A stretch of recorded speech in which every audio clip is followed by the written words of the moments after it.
आज जो साहिबे मसनद हैं कल नहीं होंगे, किराएदार हैं, जाती मकान थोड़े ही है और सभी का खून है शामिल यहां की मिट्टी में। किसी के बाप का हिंदुस्तान थोड़े ही है, किसी के बाप का हिंदुस्तान थोड़े ही है। तो मैं समझना ये चाह रहा हूं, एक बड़ा अच्छा शेर है किसी का कि तू उधर उधर की ना बात कर, ये बता कि काफिला क्यों लुटा और मुझे रहजनों से गिला नहीं, तेरी रहबरी का सवाल है। ये सवाल इस देश के हर एक नागरिक के मन में है और मैं 3 अलग अलग हिस्सों में अपनी बात को रखना चाहता हूं। पहला हिस्सा इस कानून के लागू होने का जो आर्थिक पहलू है, जो इसके फाइनेंशियल इंप्लीकेशंस है, उसके ऊपर कोई बात नहीं कर रहा, बहुत कम लोग बात कर रहे हैं। मैं उस पर अपनी बात रखूंगा।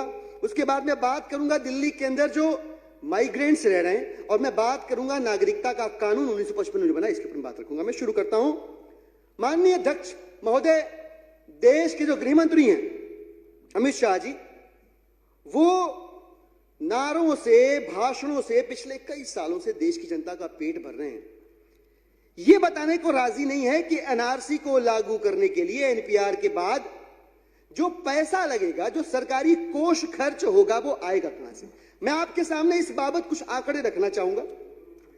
अकेले आसाम के अंदर पिछले 10 साल में 1600 करोड़ रुपए और 50,000 मैन पावर रिसोर्सेज लगे हुए हैं।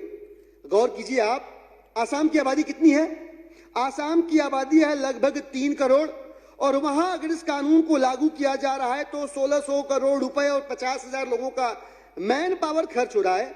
फर्ज करें कि यह कानून यूपी में लागू होना हो, जहां की आबादी है लगभग 23 करोड़ रुपए, तो 23 करोड़, तो वहां खर्चा आएगा लगभग 13,000 करोड़ रुपए और 4 लाख से भी ज्यादा लोग उसको करने में लग जाएंगे। कहां से आएगा? हम कौन से कानून को लागू करने की बात कर रहे हैं? उसको लागू करने के लिए संसाधन कहां से लेके आ रहे हैं? इसके ऊपर कोई सफाई नहीं आ रही है, कोई आंकड़ा नहीं आ रहा, सिर्फ डराया जा रहा है, भ्रम की स्थिति पैदा की जा रही है। क्यों? कि देश के लिए जो गंभीर मुद्दे हैं, बेरोजगारी कहां जा रही है, जीडीपी का क्या हाल है, इससे ध्यान खींचा जाए, इसलिए बात की जा रही है इन मुद्दों की।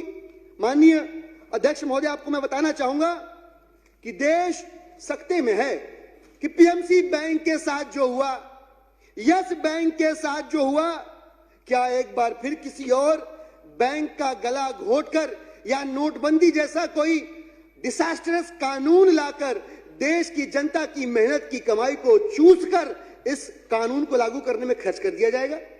बताइए। नोटबंदी आई और नोटबंदी के बाद क्या हुआ देश ने देखा है। तो एक मुहावरा हमारे गांव में कहा जाता है कि जेब में नहीं दाने, अम्मा चली हुनाने। कुछ नहीं है जेब में, पैसा नहीं है सरकारी खजानों में, लेकिन एनआरसी लागू करनी है हमें।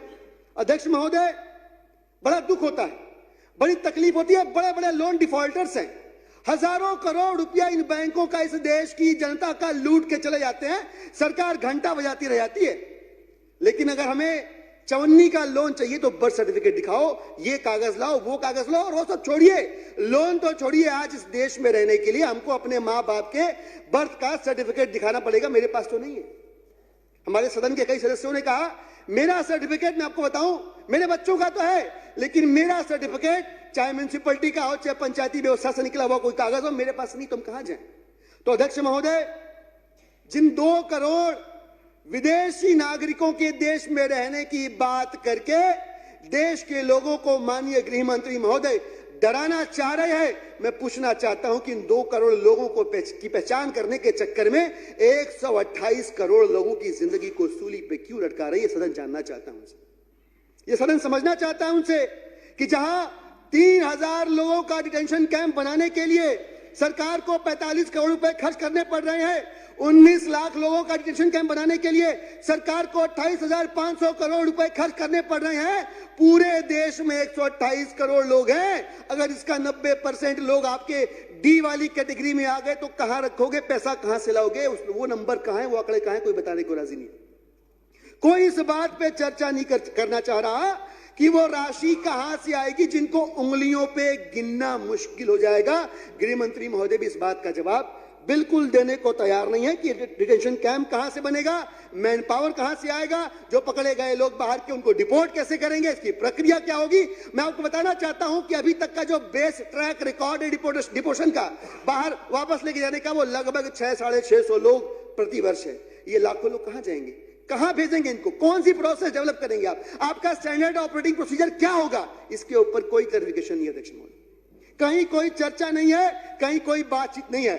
मैं आपको हवाला देना चाहता हूं अध्यक्ष महोदय, हमारे देश के अंदर सिटीजनशिप एक्ट बना 1955 के अंदर, उसमें सेक्शन 5 है जिसका सब सेक्शन 1 क्लॉज जी कहता है कि अगर आप विदेश के नागरिक हैं, हिंदुस्तान में मात्र 5 साल रह ले तो यहां की नागरिकता लेने के अधिकारी हैं आप। जो यहां सालों से रह रहा है उसको आप लात मार के निकाल देंगे।